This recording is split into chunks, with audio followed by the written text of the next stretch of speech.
Bueno, muchísimas gracias. Son las 2:19 p.m. Sigue el tema candente de lo que tiene que ver con la reforma judicial. Obviamente la postura del gobierno de la República, de la doctora Claudia Sheinbaum, ha sido también, pienso yo, salvo su mejor opinión, muy clara, digamos, si no intransigente, sí decidida a decir no hay manera, no hay nada ni nadie que pueda echar atrás la reforma al Poder Judicial que se inició desde la administración federal anterior. No hay un juez o dos o tres o 10 o los que quieran que puedan echar en reversa esta reforma judicial que ya va caminando, que ya se va afinando, que incluso ya hay algunos ordenamientos, se ha publicado en el Diario Oficial de la Federación, hubo ya, se establecieron suspensiones definitivas a diferentes procedimientos. También hubo una juez federal que decretó que esta publicación en el Diario Oficial de la Federación se tenía que bajar o suspender o cancelar o anular para que pues no permitiera o no se pudiera a través del Instituto Nacional Electoral dar paso a lo que tiene que ver justamente con este proceso de la elección de los jueces, ministros y magistrados del Poder Judicial de la Federación. Nos hace favor de acompañarnos y le agradezco mucho a la jueza federal también, es jueza federal del primer distrito, o de primera de distrito, la licenciada Griselda Sáenz Horta, que nos hace favor de platicar el día de hoy aquí en Radar News en esta segunda emisión. Jueza, buenas tardes, ¿cómo está? Buenas tardes, pues bien, un gusto poder hablar con su auditorio, la verdad. Gracias. Es un privilegio poder acercarse a la sociedad. Al contrario, que jueza, espera escuchar nuestra voz. Hoy hubo una manifestación aquí en Querétaro, en varios estados de la República, siguen pues luchando, buscando la forma, no sé si de que los escuchen las autoridades federales, que se reconsidere el tema de la propuesta de la reforma judicial o que de plano se dé reversa a este proceso que se inició hace unos meses aquí en nuestro país, jueza. Pues mire, en tanto que es un procedimiento viciado, o sea, en cada una de las etapas, y además de que en sí mismo esta propuesta de reforma no va a sanear las áreas de mejora que pudiera tener el Poder Judicial Federal, sí, en el ejercicio de la administración de justicia, lo cierto es de que pues nosotros con nuestro movimiento de resistencia y la sociedad civil que nos está acompañando, pues vamos porque hubiera la opción, por supuesto, claro, de que se diera reversa y de que se planteara una reforma congruente y que efectivamente significara mejorar la administración de justicia en las áreas de mejora que por supuesto las hay. Sí, claro. Y nosotros estamos muy conscientes claro, de eso. Pero decir que vamos a correr casi 1,700 jueces, los vamos a cesar, con todo lo que eso implica, y que de esa manera se van a corregir estos vacíos, estas deficiencias que pudiera haber, pues es una mentira. Sí, claro. La verdad, fuera ahora, de contexto. No se trata de que la reforma judicial se convierta solamente en un tema laboral de 1,500 o de 1,700 jueces, ministros o magistrados. Alguien me decía en la mañana, pero ¿por qué insistes en defender los privilegios de los jueces que han tenido durante mucho tiempo? Y de pronto, ante una situación de esa naturaleza, uno de repente se queda corto con las respuestas que pudiera uno tener, jueza, pero ¿qué hay que decirle desde su perspectiva como juez, incluso desde el punto de vista de un procedimiento jurídico, como está marcado constitucionalmente hoy por hoy, para que en esta división de poderes realmente el Poder Judicial cumpla con su función y se acaten esas resoluciones y disposiciones y lo hagan tanto el Poder Legislativo como el Poder Ejecutivo, jueza? Pues mire, lamentablemente, en un régimen donde la falsedad se hizo la normalidad, desafortunadamente se alimentaron creencias falsas, que, como lo dije hace un momento, nosotros estamos abiertos y reconocemos que tenemos áreas de mejora, pero desde inicios del periodo administrativo anterior se empezó a vender la imagen de los jueces federales corruptos y privilegiados. Sí. Sí. O sea, sí. Lo cual, pues, hasta ahorita no ha habido un solo procedimiento que a todos estos que nos van a cesar de manera arbitraria se nos haya demostrado que somos corruptos. Sí, claro. ¿Sí? Y definitivamente esta resistencia no se trata de defender privilegios. Nosotros, como juzgadores, conocemos perfectamente la dimensión, el alcance que tiene esta reforma en cuanto a la afectación de la independencia y la autonomía judicial. Sí. ¿Y eso a quién impacta? Eso, la verdad, a nosotros personalmente no nos impacta para nada. Sí, porque nosotros somos quienes aplicamos Sí, claro. la normativa constitucional y ordinaria. Nosotros sabemos interpretarla y aplicarla en consecuencia. Sí, claro. Ese es nuestro deber. Quienes se ven afectados directamente son los justiciables. Es decir, los ciudadanos. esa sociedad, esos ciudadanos que tienen la expectativa de una justicia imparcial y autónoma, es decir, que cuando acudan a un tribunal haya un juez que los escuche con esa Claro. sobriedad Sí, y claro. con ese compromiso institucional. Esta reforma, o sea, va a llevar a la postre a todo lo contrario, porque van a ser jueces que van a estar comprometidos con el partido en el poder. Cuando un juez pierde la autonomía y la independencia, puede ser cualquier No, pero cosa es que va a ser menos el pueblo, juez. va a ser el menos pueblo el juez. que va a decidir, van a hacer una tómbola, van a poner ahí a los jueces, incluso que han salido apenas de las universidades en la carrera en Derecho y que puedan enfrentar esta importante responsabilidad, dicen jueza. Pues es una gran mentira y es un show, porque al final de cuentas, los que van a seleccionar quiénes son los postulados para entrar a esta determinadas posiciones. jueces, magistrados, ministros, etcétera, va a ser los tres poderes. Ellos van a decir, estos son los buenos. Y a partir de esta lista, tú, ciudadano, vas a venir a poner tu palomito, tu crucecita, para seleccionar. O sea, Nosotros escogemos estos y ya nomás tú nos dices cuáles, pero cualquiera de los que tú vayas a Tiene escoger la anuencia. en tu supuesto ejercicio del voto, ¿sí?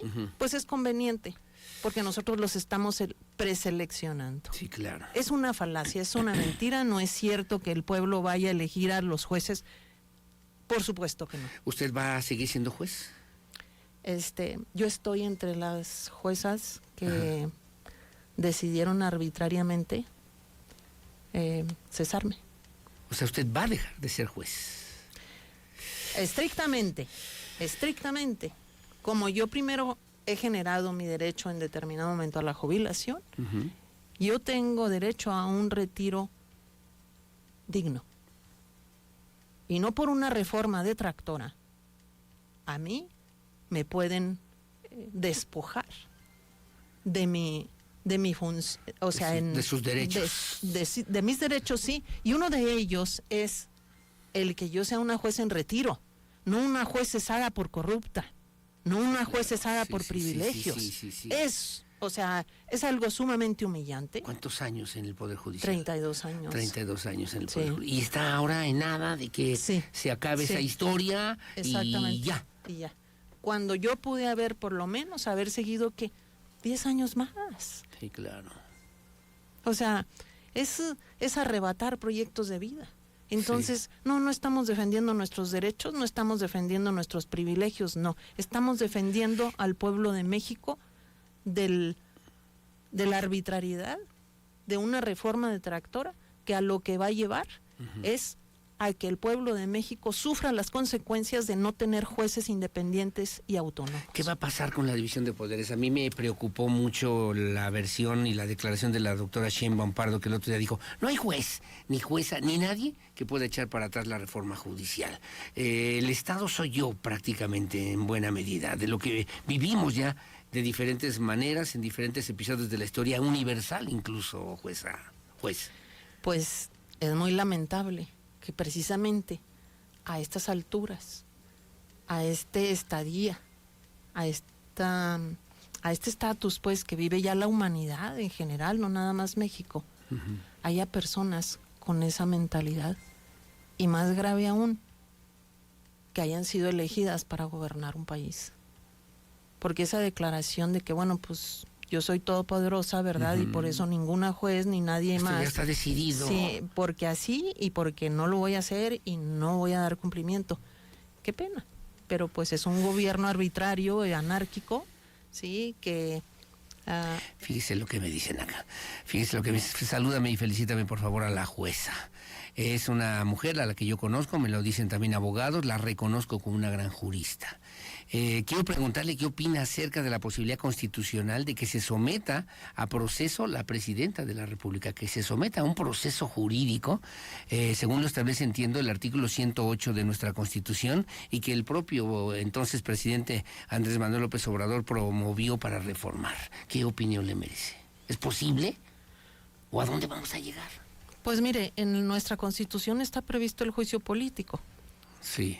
Cuya finalidad es desaforar para, en su caso, poder sancionar o seguir procedimiento penal a X figura o servidor público. Para llegar a esos, digamos, a esos extremos, pues es establecerse que hay elementos suficientes que soportan que se incurrió en una conducta delictiva, ¿sí?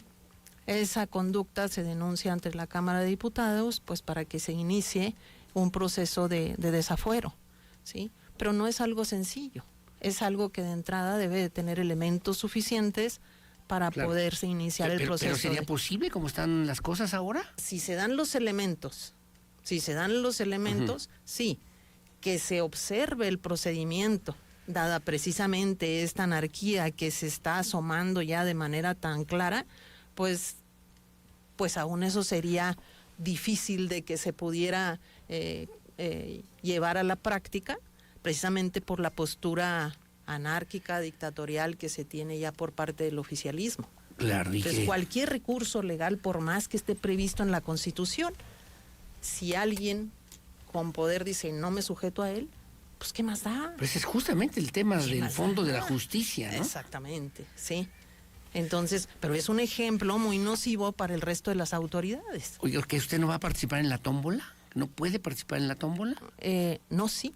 O sea, ahí bondadosamente, ¿verdad? Sí. A jueces que ya estamos ratificados, Ajá. sí, que ya estamos,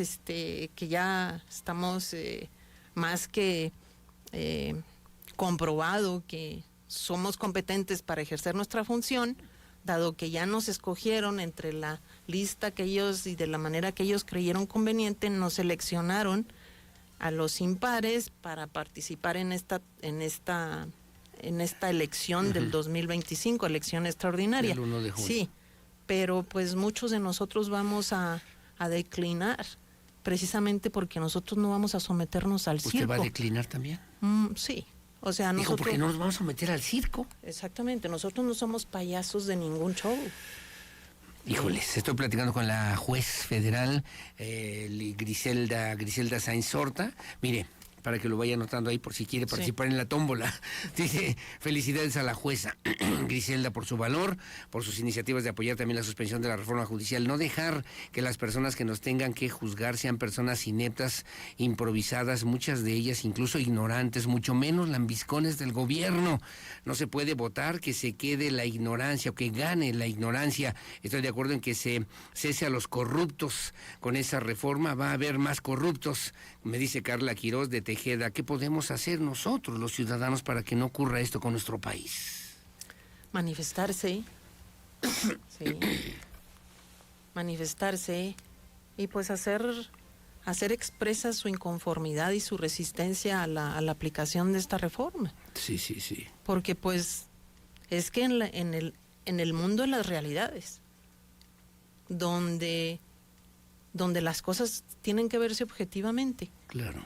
los que van a sufrir de manera más lamentable y más dolorosa las consecuencias de esta reforma detractora van a ser los ciudadanos. Así que finalmente la justicia no va a llegar a quien tiene que llegar, a donde tiene que llegar. Esa es la triste realidad. Que tengo que hacer pausa, que ya sabe que el tiempo se va volando y yo quiero agradecerle, porque además hay una bandera, sigue de luto, sigue pues en esta misma situación. Toño Ugalde, mi vicerrector, me dice también, pregúntale por favor a la jueza, y la conozco perfectamente bien, es un abrazo grande a la jueza. Y me dice, y otro para ti, pero bueno, ¿qué pasará con las diversas suspensiones dictadas contra esta reforma judicial? Desde la discusión hasta la publicación en el Diario Oficial de la Federación. En el criterio jurídico de los colegios de abogados creemos que se están cometiendo delitos por desacato a órdenes judiciales que no se están cumplimentando. ¿Qué tenemos que pensar? Ok, Pues de Nos hecho, queda un minuto, pues, sí, por favor. de hecho con la facultad de imperio para hacer cumplir nuestras determinaciones, se puede dar vista al Ministerio Público cuando una autoridad responsable no da cumplimiento a la suspensión, ya sea provisional o definitiva, se puede dar esta vista. O sea, ya es el extremo de cuando una autoridad responsable incumple con una suspensión. Sí. Y pues es algo que oficiosamente se puede promover, sí. Pero pues también las partes siempre van a estar en su derecho de inconformarse y de hacer notar a los jueces de amparo. Es este proceso, sí, este proceso sí. jurídico, pero que justamente la ley de amparo pero sí prevé sanciones, sí prevé sanciones. El punto ¿como es delito? De que sí. ¿Como delito? Sí, es un delito especial en el que ¿Y también para los senadores y también para los diputados? Para cualquier autoridad que incumple una suspensión. Que no acate una suspensión, que no acate una determinación del Poder Judicial. De una... Jueza, pues, gracias por platicar con nosotros en la audiencia de Radar News en esta segunda emisión. Seguimos al pendiente, seguimos atentos. No es contra la presidenta, no es contra el gobierno. Es solamente llamar la atención de lo que tendría que ser una verdadera y auténtica reforma judicial que necesitamos efectivamente en este país. Jueza. Claro, los actores pues pueden ser unos o pueden ser otros, pero lo que es permanente es la sociedad, o sea, es ese conglomerado de ciudadanos que siempre están esperando a obtener una administración de justicia independiente y autónoma. Es México, es Querétaro, es las familias que tenemos que cuidar. Exactamente. Juez, muchas gracias por estar con nosotros. Al contrario. Bueno, es la juez Griselda Sáenz Horta, es juez federal primero de distrito y que está en esta situación que usted ya escuchó, que ya conoce, y que hoy también hubo manifestaciones y expresiones de los trabajadores del Poder Judicial Federal. Hablamos de los ciudadanos que también tenemos que decir nuestra propia verdad y hablar en voz alta para que pues se escuche a lo mejor y hacer un razonamiento de poder decir, espéreme, aquí hay algo que tendremos que revisar antes de caer en un esquema autoritario y arbitrario de una sola persona como si fuera también dueño o dueña de nuestro país. Gracias, juez. Que tenga buen día, jueza. Muchas gracias. Hacemos la pausa, 2:35.